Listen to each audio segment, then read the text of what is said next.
A commercial ship is a floating office with no exit.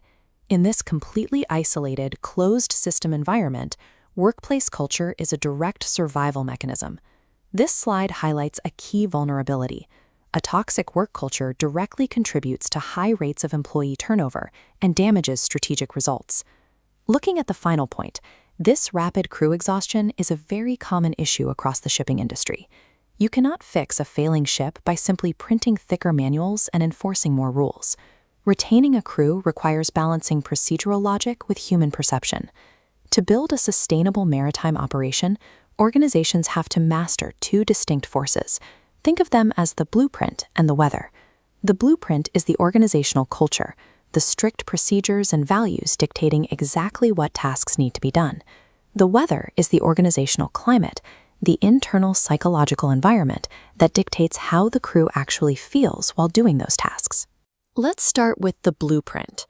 Organizational culture acts as the bedrock of values and behaviors, shaping how a ship operates day to day. This document outlines three cultural models.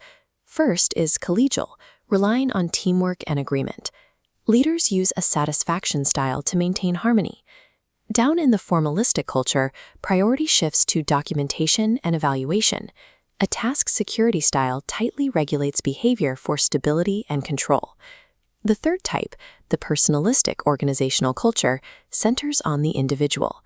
Decision-making depends on each person independently, with the main objective usually focused on acquiring external support and resources. Going back, we see these styles create different problem-solving methods. In a collegial culture, the crew tries several different fixes for the same problem.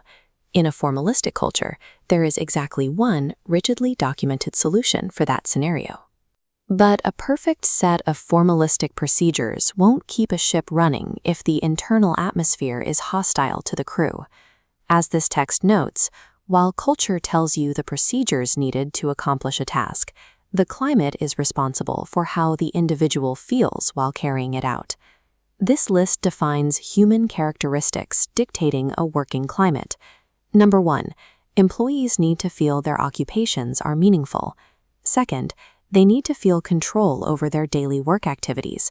And third, the basic human need to experience success and accomplishment in their roles. The climate on board isn't random. It is a direct byproduct of how well the shipping organization fulfills those three psychological needs for its workforce. To keep a vessel operational, leaders have to build a framework that actively maintains both the procedures of the culture and the mood of the climate.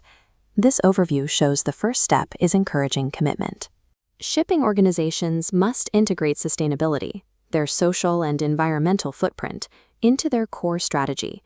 Next, they must measure performance by monitoring turnover rates. Keeping turnover within an acceptable range ensures organizational continuity. Finally, this document highlights the need to build professional flexibility.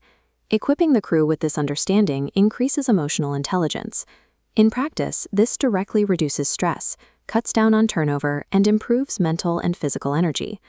A ship's ultimate value is measured by this synthesis: its ability to maintain a healthy, motivated climate for the crew while operating within the clear boundaries of a professional culture.